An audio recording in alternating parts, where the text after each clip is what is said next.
المنار المنار المنار المنار المنار المنار المنار المنار اے امین علم و فن، اے حکمتوں کے انجمن، تجھ پہ نازاں ہے چمن، تجھ پہ نازاں ہے چمن۔ السلام علیکم ورحمۃ اللہ وبرکاتہ۔ الحمد للہ رب العالمین والصلاة والسلام علی خاتم النبیین وعلی آلہ واصحابہ اجمعین، اما بعد۔ قال اللہ تعالی فی القرآن المجید کما ورد فی سورة البقرہ، فاعوذ باللہ من الشیطان الرجیم، بسم اللہ الرحمن الرحیم۔ وَإِن كُنتُمْ فِي رَيْبٍ مِّمَّا نَزَّلْنَا عَلَىٰ عَبْدِنَا فَأْتُوا بِسُورَةٍ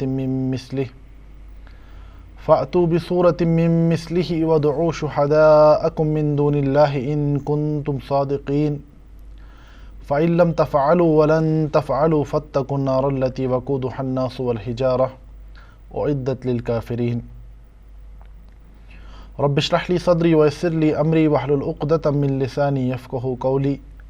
اللهم أرنا الحق حقا وارزقنا اتباعه وأرنا الباطل باطلا وارزقنا اجتنابه، اللهم وفقنا لما تحب وترضى، ربنا آتنا في الدنيا حسنة وفي الآخرة حسنة وقنا عذاب النار، آمین یا رب العالمین۔ علوم القرآن کے گزشتہ درس میں ہم نے منظومۃ الزمزمی کی 5ویں عقد میں سے 8ویں قسم کے مطالعہ کا آغاز کیا تھا۔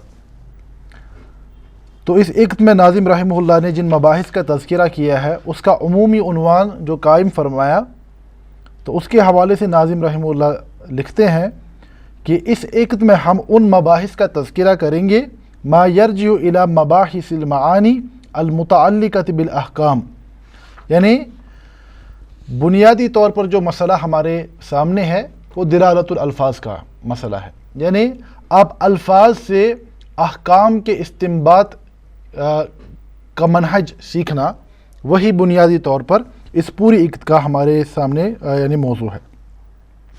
تو ناظم رحمہ اللہ نے فرمایا کہ اس عقد کے تحت ہمارے سامنے 14 مختلف قسموں کا تذکرہ ہوگا، جس میں سے 8ویں قسم کا عنوان قائم فرمایا گیا المفہوم، یعنی مفہوم۔ تو پچھلے درس میں نے یہ بات عرض کی تھی کہ بنیادی طور پر جہاں تک مفہوم کا تعلق ہے، اسی سے متعلق اور ایک بحث ہے جو کہ آپ علوم القرآن اور اصول الفقہ کی کتابوں میں پائیں گے کہ مفہوم کے ساتھ ہی منطوق کا تذکرہ ہوتا ہے۔ تو منطوق اور مفہوم یہ دلالت الالفاظ کی 2 مختلف قسمیں ہیں، یعنی الفاظ معانی کو کیسے بیان کرتے ہیں، تو یہ اس کی 2 مختلف صورتیں ہیں۔ تو اگر آپ اس یعنی چارٹ کی طرف دیکھیں گے تو یہاں پہ میں نے لکھا ہوا ہے اس میں کہ دلالت اللفظ باعتبار المحل، یعنی لفظ کی دلالت اپنے مقام کے اعتبار سے۔ تو ایک میں نے عرض کیا تھا کہ ایک لفظ کا وہ معنی ہوتا ہے جو کہ آپ لفظ سے براہ راست اخذ کرتے ہیں، یعنی میں نے کوئی لفظ بولا تو وہی بات میں آپ تک پہنچانا چاہتا ہوں جو میں بول رہا ہوں۔ جیسے کہ ہم نے مثال دی تھی گزشتہ درس میں سورۃ الاسراء کے حوالے سے کہ فَلَا تَقُل لَهُمَا اُفٍ، کہ آپ اپنے والدین کو اف تک مت کہو۔ تو اگر ہم کہیں گے کہ جہاں تک الفاظ کا تعلق ہے، الفاظ اپنے یعنی براہ راست طور پر کیا معنی بیان کر رہے ہیں کہ والدین کے ساتھ اف مت کرو، اس کے آگے اور کچھ الفاظ میں موجود نہیں ہے۔ تو ہم نے یہ بات کہی کہ جو دلالت لفظ براہ راست یعنی بیان کرے، یا وہ معنی جو لفظ براہ راست بیان کرے، تو اسے ہم کہتے ہیں یہ اس لفظ کا منطوق ہے، دلالت اللفظ فی محل النطق۔ اور دوسرا کیا ہے؟ دلالت اللفظ فی غیر محل النطق، یعنی لفظ کی دلالت الفاظ سے ہٹ کر، یعنی الفاظ میں تو براہ راست وہ بات نہیں کہی جا رہی ہے، آپ الفاظ سے اخذ کرتے ہیں، یعنی آپ بات کے نطق یعنی الفاظ سے ہٹ کر آپ معانی کی طرف منتقل ہو رہے ہیں۔ بات سمجھ آ رہی ہے؟ یعنی وہ معنی ان الفاظ میں تو براہ راست موجود نہیں ہوتا، آپ اس کی امپلیکیشنز دیکھتے ہیں، آپ اس کی امپلیکیشنز دیکھتے ہیں، تو اس کو ہم کہتے ہیں کہ وہ دلالت جو الفاظ میں براہ راست موجود نہ ہو اس کو ہم کہتے ہیں کہ یہ مفہوم ہے۔ اس کے بعد ہم نے منطوق کی تعریف کو تفصیل سے دیکھا تھا، اور منطوق کو ہم نے براڈلی 2 حصوں میں تقسیم کیا تھا۔ ہم نے کہا تھا کہ منطوق کی ایک قسم ہے منطوق صریح اور دوسری ہے منطوق غیر صریح، اور اس کے بعد منطوق صریح کی 3 قسمیں النص، الظاہر اور المعول کا تذکرہ آیا، اور منطوق غیر صریح میں دلالت یعنی اقتضاء اور دلالت الاشارہ کا تذکرہ گزشتہ درس میں آیا تھا۔ تو آج کے درس میں ہم مفہوم کو سمجھنے کی کوشش کریں گے۔ کبھی کبھار ہم یہ دیکھتے ہیں کہ عام الفاظ میں یا جو ہمارے یعنی دعوتی کام کے ساتھ وابستہ بعض بھائی ہیں، وہ کہتے ہیں کہ اس آیت کا مفہوم یہ ہے، اس آیت کا مفہوم ہے یا حدیث کا مفہوم یہ ہے۔ تو ایک تو ہوتا ہے کہ ایک عامیانہ زبان میں اب مفہوم کے لفظ کو استعمال کرتے ہیں، لیکن جب ہم یعنی اصولی ڈومین میں، اصولی فریم ورک میں لفظ مفہوم کا تذکرہ کرتے ہیں تو اس کے اپنے خاص معنی، اس کی اپنی خاص کنوٹیشنز ہیں جس کو سمجھنا ضروری ہے۔ یعنی وہ مفہوم جو آپ عوامی حلقوں میں سنتے ہیں کہ حدیث کا مفہوم ہے، قرآن کا مفہوم ہے، تو یہاں ہم اس چیز کا تذکرہ نہیں کر رہے ہیں، بلکہ ہم یہ کبھی کبھار کہیں گے کہ ایک داعی کبھی کبھار یعنی غیر شعوری طور پر جب یہ کہتا ہے کہ آیت کا مفہوم یہ ہے، تو کبھی کبھار وہ بہت بڑی غلطی کر رہا ہوتا ہے۔ حدیث کا مفہوم یہ ہے، کبھی کبھار وہ غیر شعوری طور پر ایک غلطی کا ارتکاب کر رہا ہوتا ہے، یعنی کیونکہ ہمارے یہاں علوم القرآن اور اصول الفقہ کے ڈومین میں مفہوم کے اپنے معنی ہیں، ٹھیک ہے۔ تو بہرحال تو ہم مفہوم کی تعریف کے حوالے سے کیا ہے، ہوا ما دل علیہ اللفظ لا فی محل النطق، یہ کہتا ہے کہ تعریف میں کیا ہے مفہوم کا، کہ یہ الفاظ کی وہ دلالت ہے جو کہ براہ راست الفاظ میں موجود نہ ہو، یعنی یہ الفاظ کے امپلائڈ میننگز ہیں۔ جب میں بات کر رہا ہوں، میں نے ایک بات تو آپ تک کی جو نطق تک کے حد تک تھی، لیکن اب یہ میری بات بقیہ کن کن چیزوں پر کی طرف اشارہ کر رہی ہے، کن کن چیزوں کی طرف یعنی دلالت کر رہی ہے، تو اس کو ہم مفہوم کے ڈومین میں لیتے ہیں۔ یعنی بات سمجھ کے آئی، جیسے میں پچھلے درس میں کہا تھا کہ منطوق میں ہم الفاظ سے باہر نہیں جاتے، جو الفاظ میں ہے وہی ہے۔ اگر آپ کو ذہن میں ہوگا، میں نے نص کی تعریف بیان کرتے ہوئے کیا کہا تھا کہ یہ الفاظ کی وہ قسم ہے کہ جس میں دلالت واضح بھی ہے، بالکل واضح ہے، کوئی بھی وہ لفظ پڑھے گا تو وہی معنی سمجھے گا، اور نص میں اتنی زیادہ صراحت ہوتی ہے دلالت کے اعتبار سے کہ وہ ایک ہی معنی کا حامل ہوتا ہے، اس میں دوسرے کسی معنی کی گنجائش نہیں ہوتی۔ اس کے بعد ہم دیکھا تھا کہ ظاہر کے حوالے سے کہ ظاہر کی دلالت بھی واضح ہوتی ہے، لیکن اس میں مزید یعنی معنی کا احتمال ہوتا ہے، مزید معنی کا احتمال ہوتا ہے۔ معول میں ہم نے یہ کہا تھا کہ اس کی دلالت بھی واضح ہے، لیکن مسئلہ صرف اتنا ہے کہ ہم راجح کے بدلے مرجوح معنی کو اختیار کرتے ہیں دلیل کی بنیاد پر۔ لیکن یہاں جب ہم مفہوم کی بات کرتے ہیں، مفہوم الفاظ کے وہ معنی ہیں جو کہ آپ کو یعنی لفظ میں براہ راست نہیں ملیں گے، آپ کو اخذ کرنے پڑیں گے وہاں سے۔ بات سمجھ آ رہی ہے؟ جب ہم کہیں گے فَلَا تَقُلْ لَهُمَا اُفٍّ کہ والدین کو اف مت کہو، تو یہ ہر ایک بات کی سمجھ میں آ گئی کہ اس سے مراد کیا ہے کہ اف مت کہو، اس میں مزید آپ کو کوئی دیکھنے کی ضرورت نہیں ہے۔ لیکن جب ہم کہیں گے کہ اس سے ہم تحریم الضرب کا مسئلہ نکال رہے ہیں، یعنی کہ جب اف کہنا حرام ہے تو مارنا بھی بدرج اولا حرام ہے، تو ہم کہیں گے لیکن دیکھیے جو آپ یہ کہہ رہے ہیں کہ مارنا نہیں ہے، یہ الفاظ میں نہیں ہے، یہ اس کی امپلیکیشن ہے، یہ امپلائڈ میننگ ہے۔ بات سمجھ آ رہی ہے؟ تو ہم کہتے ہیں کہ مفہوم الفاظ کی وہ دلالت ہے جو کہ الفاظ میں براہ راست موجود نہیں ہوتی بلکہ مستنبط ہوتی ہے، ہم کہیں گے کہ یہ امپلائڈ میننگ ہے، ٹھیک ہے۔ تو جیسے ہم نے منطوق کی قسمیں بیان کی تھی کہ منطوق صریح اور منطوق غیر صریح، اسی طرح ہمارے پاس مفہوم کے حوالے سے بھی براڈلی 2 یعنی اقسام پائی جاتی ہیں، ایک مفہوم موافقہ اور دوسرا مفہوم المخالفہ۔ مفہوم موافقہ اور مخالفہ، اس سے کیا مراد ہے وہاں کی طرف میں انشاءاللہ آ رہا ہوں۔ سب سے پہلی بات، مفہوم الموافقہ سے کیا مراد ہے؟ ہوا ما یوافق حکمہ حکم المنطوق، فرماتے ہیں کہ مفہوم الموافقہ سے مراد ہے کہ یہ الفاظ کے وہ مستنبت معنی ہیں جو حکم کے اعتبار سے منطوق سے مطابق ہوں، یعنی جو منطوق کی امپلیکیشن ہو ویسی ہی مفہوم کی بھی ہو، یعنی مفہوم ایک ڈائریکشن میں جا رہا ہے اور منطوق دوسری ڈائریکشن میں جا رہا ہے، ایسا نہیں ہے۔ مثال کے طور پر، تو مثال سمجھانے سے پہلے اس مفہوم الموافقہ کی بھی دو قسمیں ہیں، جیسے ہم نے وہاں منطوق صریح کی 3 قسمیں پڑھی تھی، نص، ظاہر اور معول۔ یہاں پر ہمارے پاس یعنی مفہوم الموافقہ کی 2 قسمیں ہیں، ایک فحوى الخطاب اور دوسرا لحن الخطاب۔ اس سے کیا مراد ہے وہ میں سمجھا رہا ہوں۔ فحوى الخطاب کا جہاں تک تعلق ہے وہ کیا ہے؟ وَهُوَ مَا كَانَ الْمَفْهُومُ فِيهِ أَوْلَى بِالْحُكْمِ مِنَ الْمَنْطُوق۔ فرماتے ہیں کہ یہ الفاظ کی وہ دلالت ہے یا یہ مفہوم کی وہ صورت ہے جہاں پر حکم جو ہے، یعنی جو مفہوم کے ذریعے سے ہم حکم اخذ کرتے ہیں وہ اپنی شدت میں منطوق سے بڑھ کر ہوتا ہے۔ بات سمجھ آ رہی ہے؟ مثال کے طور پر ہم کہیں گے سورۃ الاسراء کی یہی آیت جو میں بار بار دہرا رہا ہوں کہ فَلَا تَقُلْ لَهُمَا اُفٍّ، والدین کو اف تک مت کہو۔ منطوق کی حد تک تو اتنا ہی ہے، ٹھیک ہے، لیکن ہم کہتے ہیں کہ دیکھیں یہاں پر جب اف کرنے سے منع کیا گیا، یہ ہے تنبیہ بالادنا علی الاعلی، یعنی ادنا کے ذریعے اعلیٰ سے روکنے کے لیے۔ بات سمجھ آ رہی ہے؟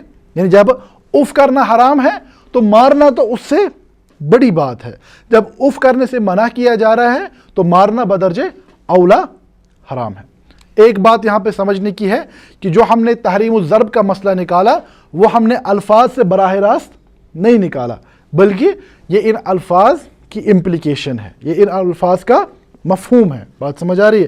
اب جب مفہوم ہم اخذ کر رہے ہیں، مفہوم سے جو حکم اخذ ہو رہا ہے وہ منطوق سے شدت میں بڑھ کر ہے۔ منطوق میں صرف اف کرنے کو روکا گیا، اب جب مارنے سے روکا جا رہا ہے تو یہ زیادہ سنگین مسئلہ ہے۔ تو جب ایسا ہو کہ ادنا کے ذریعے سے اعلیٰ کی تنبیہ کی جا رہی ہو تو اس کو ہم کہتے ہیں کہ یہ مفہوم الموافقہ میں سے فحوى الخطاب کی یعنی مثال ہے، فحوى الخطاب کی مثال ہے۔ اب اسی کی دوسری قسم کیا ہے؟ لحن الخطاب۔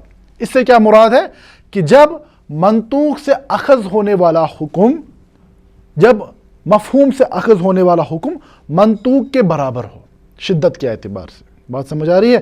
وہاں ہم نے کہا فحوى الخطاب میں ادنا سے اعلیٰ کی طرف کا معاملہ ہوتا ہے، یہاں پر برابری کا معاملہ ہوتا ہے۔ مثال کے طور پر سورۃ النساء کی آیت نمبر 10 میں فرمایا گیا ان الذین یاکلون اموال الیتامی ظلما انما یاکلون فی بطونہم نارا، کہ بے شک وہ لوگ جو یتیموں کا مال کھاتے ہیں وہ اپنے پیٹ میں آگ بھرتے ہیں۔ اب دیکھیں منطوق کی حد تک کس چیز سے روکا جا رہا ہے؟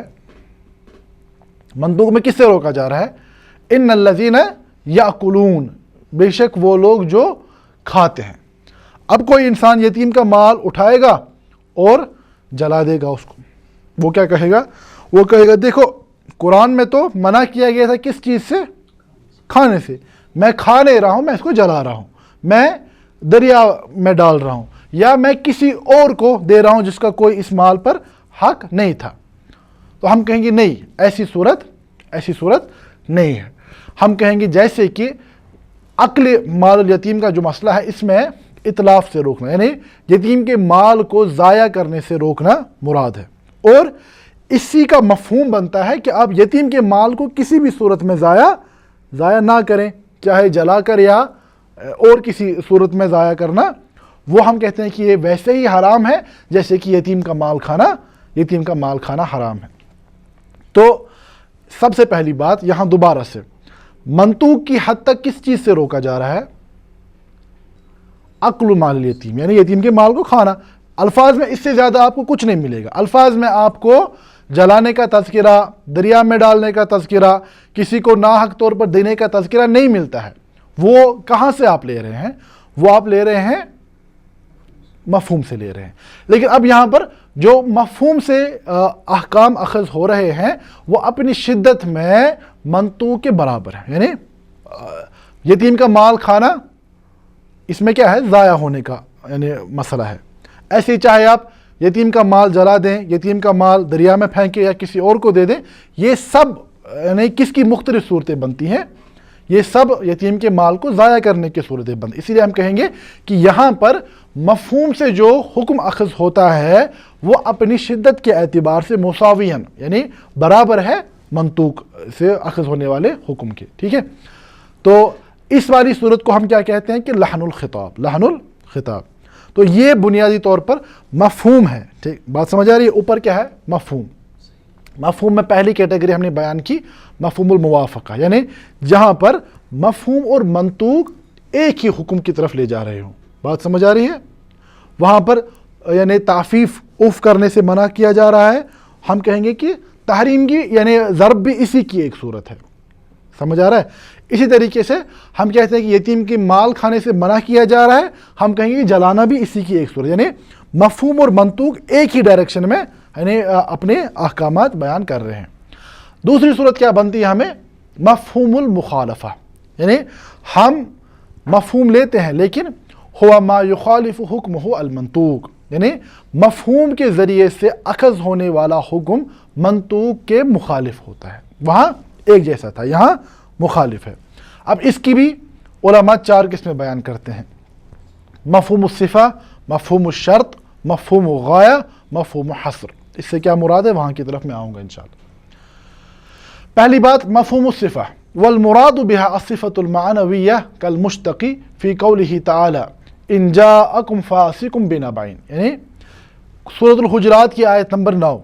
اللہ رب العزت فرماتے ہیں کہ یا ایھا الذین آمنوا، اے ایمان والو، اگر تمہارے پاس کوئی فاسق کیا لے کر آئے، کوئی خبر لے کر آئے، فتبینوا، تو اس کی پہلے چھان بین کیا کرو. ان تصیبوا قومکم بجہالۃ، یعنی اگر تم چھان بین کیے بغیر افواہیں پھیلانے میں مشغول ہو جاؤ تو تم اپنی قوم کے لیے مصیبت کھڑی کر دو گے. تو اگر آپ دیکھیں گے منطوق کی حد تک کیا یعنی یہاں اخذ ہو رہا ہے کہ اگر کوئی فاسق آئے تو اس کی خبر کی یعنی چھان بین کی جائے، اس کی تحقیق کی جائے اچھے سے. اب اگر ہم کہیں گے کہ فاسق کے بدلے کوئی عادل یعنی آ رہا ہے خبر لے کر، ٹھیک ہے، جو فاسق نہ ہو، جس کی پارسائی، سچائی، دیانتداری یہ سب ثابت ہوں، تو اس کا کیا حکم ہے؟ کیا اس کی خبر کی بھی یعنی ایسے ہی تحقیق کی جائے گی جیسے کہ ایک فاسق کی خبر کی یعنی تحقیق کی جائے گی؟ ہم کہیں گے نہیں.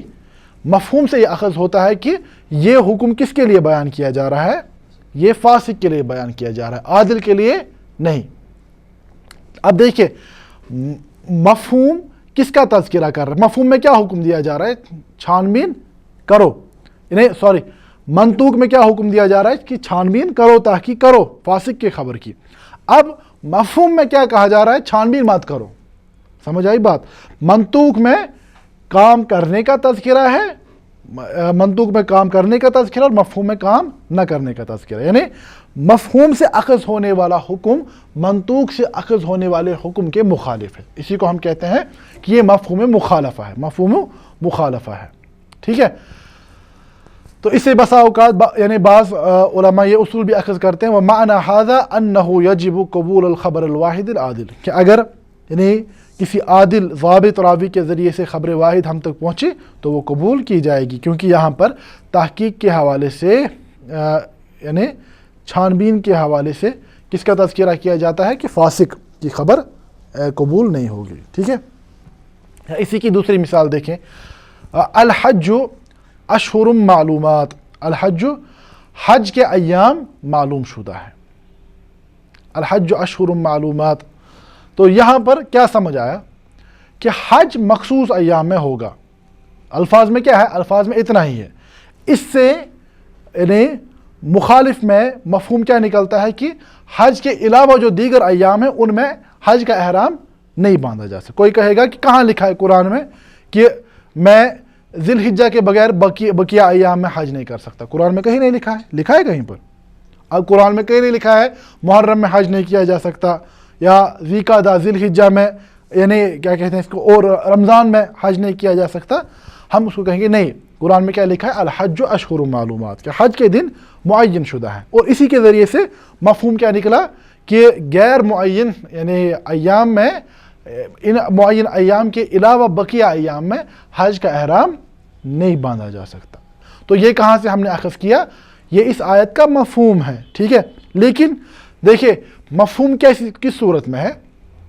یہاں پر منطوق میں کہا جا رہا ہے کہ ان دنوں میں احرام پہنو، حج کا احرام لگا سکتے ہو. مفہوم کے ذریعے سے ہم کہتے ہیں کہ نہیں، احرام نہیں پہن سکتے. ہم کہہ سکتے ہیں اسی لیے کہ منطوق کا ایک حکم ہے، مفہوم کا دوسرا حکم ہے، اسی لیے مفہوم المخالفہ. اب یہاں دیکھیں، یہاں پر جب یعنی استنباط ہم کر رہے ہیں، یہاں پر ہم وصف پر نظر رکھ کر حکم نکال رہے ہیں. مثال فاسق، یہ کیا ہے؟ فاسق ایک انسان کی صفت ہے نا. تو ہم کہتے ہیں کہ یہاں پر مفہوم اس صفت کے ذریعے سے اخذ ہو رہا ہے. ہم فاسق کے مقابلے میں عادل کو لے رہے ہیں، ٹھیک ہے.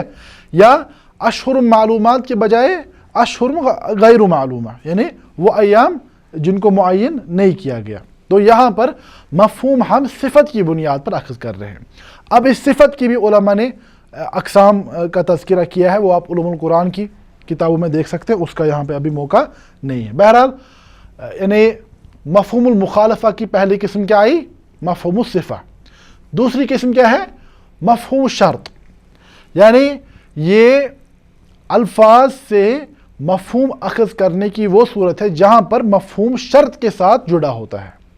مثال کے طور پر سورۃ الطلاق کی آیت نمبر 6، وَإِن كُنَّ أُولَاتُ حَمْلٍ فَأَنفِقُوا عَلَيْهِنَّ حَتَّى يَضَعْنَ حَمْلَهُنَّ، کہ اگر یعنی یہ طلاق شدہ خواتین حاملہ ہوں، ان کو حمل ٹھہرا ہو، تو فرماتے ہیں کہ ان پر خرچ کرو یہاں تک کہ وہ یعنی واضح حمل کا معاملہ ہو جائے، یعنی یہ بچہ جننے کی صورت میں آ جائیں، ٹھیک ہے. تو اب یہاں پر دیکھیں کیا ہے کہ شرط کیا ہے؟ انفاق کی شرط کیا ہے؟ حاملہ ہونا، ٹھیک ہے. تو ہم کہیں گے کہ مفہوم المخالفہ کیا اس کا بنتا ہے؟ وہاں پہ کہا جا رہا ہے پہلے کہ خرچ کرو، مفہوم مخالفہ میں آئے گا خرچ مت کرو، خرچ مت کرو. لیکن خرچ مت کرو کس چیز کے ساتھ وابستہ ہے؟ کہ اگر وہ حاملہ نہ ہو. بات سمجھ آ رہی ہے؟ مفہوم المخالفہ شرط کے ساتھ وابستہ ہے. یعنی جہاں پر ہم یہ کہتے ہیں مفہوم المخالفہ شرط کے ساتھ وابستہ ہے، ایسی صورت کو ہم مفہوم الشرط کہتے ہیں. مفہوم شرط وہ مفہوم جو شرط سے ماخوذ ہو، ٹھیک ہے. یعنی اگر آپ سیدھے دیکھیں الفاظ میں منطوق کی حد تک کیا ہے کہ جو حاملہ خواتین ہیں جب طلاق ہو جائے تو واضح حمل تک خرچ کرو. مفہوم المخالفہ کیا بنتا ہے کہ اگر یعنی حاملہ نہیں ہے تو خرچ انفاق نہیں ہوگا. تو لیکن یہ مفہوم المخالفہ کس کے ساتھ اٹیچڈ وابستہ ہے؟ شرط کے ساتھ. اسی لیے ہم کہتے ہیں جیسے وہاں پر اس پہلے والی قسم میں مفہوم المخالفہ صفت کے ساتھ وابستہ تھا، یہاں پر مفہوم المخالفہ شرط کے ساتھ وابستہ. اسی لیے ہم کہتے ہیں کہ یہ مفہوم شرط کی مثال ہے. تیسری ہے مفہوم غایہ. مفہوم غایہ، غایت کسے کہتے ہیں؟ اینڈ تک، اینڈ، ٹھیک ہے. تو فرماتے وَهُوَ أَن يَكُونَ الْحُكْمُ فِي الْمَنْطُوقِ مُقَيِّدًا بِغَایَةٍ وَالْمَفْهُومُ أَنَّ الْحُكْمَ يَزُولُ بَعْدَهَا. فرماتے ہیں کہ یہ مفہوم المخالفہ کی وہ صورت ہے جہاں پر کہ منطوق مقید ہو کسی غایت کے ساتھ، کسی اینڈ کے ساتھ، اور یعنی جہاں پر منطوق کس کے ساتھ جڑا ہوا ہو؟ اینڈ کے ساتھ، غایت کے ساتھ. اور مفہوم کس کے ساتھ؟ کہ جب یہ غایت ختم ہو جائے. اس کی کیا مثال ہے؟ سورۃ البقرہ آیت نمبر 187 اللہ رب العزت فرماتے ہیں وَكُلُوا وَاشْرَبُوا، تم کھاؤ اور پیو، رمضان کے ایام میں کھاؤ اور پیو، حَتَّى يَتَبَيَّنَ لَكُمُ الْخَيْطُ الْأَبْيَضُ مِنَ الْخَيْطِ الْأَسْوَدِ مِنَ الْفَجْرِ، یہاں تک کہ یعنی سفید دھاگا اور یعنی کالے دھاگے میں فرق واضح ہو، یعنی رات اور دن، صبح صادق کا تذکرہ ہے. بہرحال یہاں پر کھانے پینے کی اجازت ہے. منطوق کیا ہے؟ کھا سکتے ہو، پی سکتے ہو، لیکن اس کو کس چیز کے ساتھ جوڑا گیا؟ حتیٰ دلالت کرتا ہے غایت پر، یہاں تک کہ یعنی صبح صادق کا معاملہ ظاہر ہو جائے. ٹھیک ہے، بات سمجھ آ رہی ہے؟ تو کھانا پینا جوڑا گیا ایک معینہ مدت کے ساتھ، ٹھیک ہے، غایت کے ساتھ. اب جو ہی یہ غایت ختم ہو گئی، ٹھیک ہے، دیکھیں یہاں پر یہ تو نہیں لکھا ہے کہ جب یہ وقت ختم ہو جائے اس کے بعد کیا کرنا ہے. اگر آپ منطوق میں دیکھیں گے، منطوق میں تو یہ ہے نہیں. منطوق میں کیا ہے؟ صرف کس کا تذکرہ ہے کہ کھاؤ پیو یہاں تک کہ فجر کا معاملہ ہو جائے. ہم کہتے ہیں کہ یہاں پر منطوق جڑا ہوا ہے غایت کے ساتھ، جو ہی غایت ختم ہو گئی تو یہاں سے مفہوم کے ذریعے سے ہم یہ اخذ کرتے ہیں کہ اب اس کام کی اجازت نہیں ہوگی. اسی لیے نیچے کیا فالمنطوق اباحۃ الاکل والشرب حتی طلوع الفجر، کہ طلوع فجر تک کھانے اور پینے کی اجازت ہے. والمفہوم تحریم یعنی اکل والشرب بعد طلوع الفجر، طلوع فجر کے بعد کھانے اور پینے سے منع کیا گیا. اب یہاں پر مفہوم کس کے ساتھ وابستہ ہے؟ غایت کے ساتھ، اینڈ کے ساتھ. یعنی جو ہی فجر کا وقت شروع ہو جائے، یعنی طلوع فجر ہو جائے تو کھانے پینے پر حرمت عائد ہوگی. تو ہم کہتے ہیں کہ یہاں پر مفہوم کو ہم نے اخذ کیا. یہ کون سا مفہوم ہے؟ موافقہ ہے کہ مخالفہ؟ مخالفہ. کیوں؟ کیونکہ منطوق میں کھانے اور پینے کی اجازت ہے، مفہوم میں کھانے اور پینے سے منع ہے. تو ہم کہیں گے کہ مفہوم کا ایک حکم ہے، منطوق کا علیحدہ حکم ہے. لیکن یہاں پر مفہوم جڑا ہوا ہے غایت کے ساتھ، اسی لیے ہم کہتے ہیں کہ یہ مفہوم المخالفہ میں سے مفہوم غایہ کی قسم ہے. بات سمجھ آئی؟ اس کے بعد آخری قسم کیا ہے؟ مفہوم حصر. حصر کسے کہتے ہیں؟ کسی چیز کو قلعہ بند کرنا، حصار. ٹھیک ہے؟ تو فرماتے ہیں وَهُوَ أَن يَكُونَ الْحُكْمُ مَحْصُورًا فِي الْمَنْطُوقِ. فرماتے ہیں کہ یہ کیا ہے کہ حکم محصور ہو منطوق کے اندر. وَالْمَفْهُومُ أَلَّا يَتَحَقَّقَ الْحُكْمُ فِي غَيْرِ هَذِهِ الصُّورَةِ. اور مفہوم کی یہ صورت ہو کہ وہ اس حصار سے باہر نہ جائے.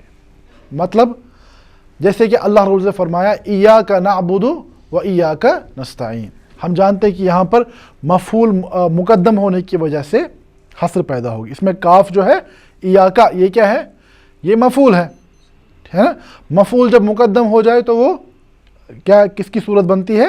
حصر کی صورت بنتی ہے. تو اس آیت کا کیا مطلب ہے؟ اے اللہ ہم صرف اور صرف آپ کی عبادت کرتے ہیں اور صرف آپ ہی سے مدد طلب کرتے ہیں. تو ہم کہتے ہیں کہ یہاں پر یعنی جو عبادہ اور استعانہ ہے اس کو محصور کیا گیا، اس میں حصر پیدا کیا گیا. یہ خاص ہے یہ معاملہ اللہ کے ساتھ. ٹھیک ہے؟ اب کوئی کہے گا دیکھیں یہاں پر اللہ کی عبادت کا تو تذکرہ ہے لیکن غیر اللہ کی عبادت سے منع تو نہیں کیا جا رہا ہے. ہم کہیں گے نہیں، ہم اس سے مفہوم اخذ کرتے ہیں کہ جب حکم کو یعنی کسی خاص صورت میں محصور کیا گیا اس سے باہر اس کا اطلاق نہیں ہوگا. بات سمجھ آ رہی ہے؟ تو آیت بتا رہی ہے، مفہوم بتا رہی ہے صرف اللہ کی عبادت، صرف اللہ سے مدد. تو مفہوم بتا رہا ہے کہ اللہ کے بغیر کسی اور سے مدد اور عبادت نہیں. تو ہم کہتے ہیں کہ مفہوم میں یعنی منطوق میں عبادت اور استعانت کا حکم دیا جا رہا ہے اور مفہوم میں عبادت اور استعانہ سے روکا جا رہا ہے. یعنی جب حکم مختلف جہتوں میں چلا جائے اسے ہم کہیں گے کہ یہ مفہوم مخالفہ ہے. لیکن مفہوم چونکہ حکم کے حصار کے ساتھ وابستہ ہے، حصر کے ساتھ وابستہ ہے، اسی لیے ہم کہتے ہیں کہ مفہوم مخالفہ حصر کے ذریعے سے ثابت ہوتا ہے. اسی لیے ہم کہیں گے کہ یہ مفہوم حصر ہے، مفہوم حصر ہے. بات سمجھ آئی؟ تو ہمارے پاس کیا آیا ابھی تک آج کے درس میں کہ مفہوم کی ہمارے پاس دو قسمیں ہیں، ایک مفہوم موافقہ اور دوسرا مفہوم المخالفہ.